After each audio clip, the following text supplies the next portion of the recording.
بسم اللہ الرحمن الرحیم۔ سامعین و ناظرین محترم، مقصود کائنات، روح کائنات، سرور کونین حضرت محمد مصطفیٰ صلی اللہ تعالی علیہ وسلم کی جس رات میں ولادت ہوئی، اس رات ایک بہت ہی عجیب واقعہ پیش آیا۔ وہ واقعہ آپ کی خدمت میں پیش کر رہا ہوں، جس سے حضور اکرم صلی اللہ علیہ وسلم کی عظمت، شان اور مرتبے کا پتہ چلتا ہے۔ چنانچہ واقعہ کی تفصیل یہ ہے کہ مکہ میں ایک یہودی تجارت کی غرض سے رہتا تھا، یعنی اس کا قیام یہاں پر تھا۔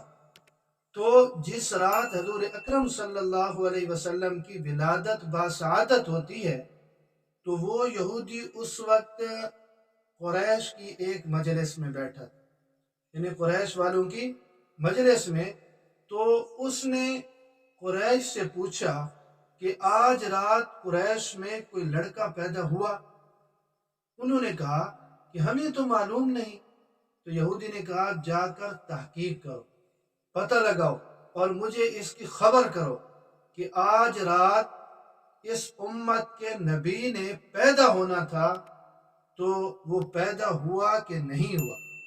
اور اس نے یہ بھی کہا کہ وہ 2 دنوں تک دودھ نہیں پیے گا، اس لیے کہ ایک جنیہ عورت نے اس کے منہ پر انگلی رکھ دی۔ تو قریش بڑے حیران ہوئے یہ سن کر، اور اس مجلس سے اٹھ کر چلے گئے اور تحقیق کی، تو معلوم ہوا کہ عبداللہ بن عبد المطلب کے گھر لڑکا پیدا ہوا ہے۔ تو چنانچہ یہ واپس آئے اور یہودی کو بتایا کہ عبداللہ بن عبد المطلب کے گھر یعنی قریش میں ایک لڑکا پیدا ہوا ہے۔ تو چنانچہ اس نے کہا کہ مجھے وہاں لے کر چلو۔ اس یہودی کو لایا گیا۔ آپ صلی اللہ علیہ وسلم کی ولادت باسعادت ہو چکی ہے، آپ صلی اللہ علیہ وسلم کے گھر یہ چل کر آ گیا ہے۔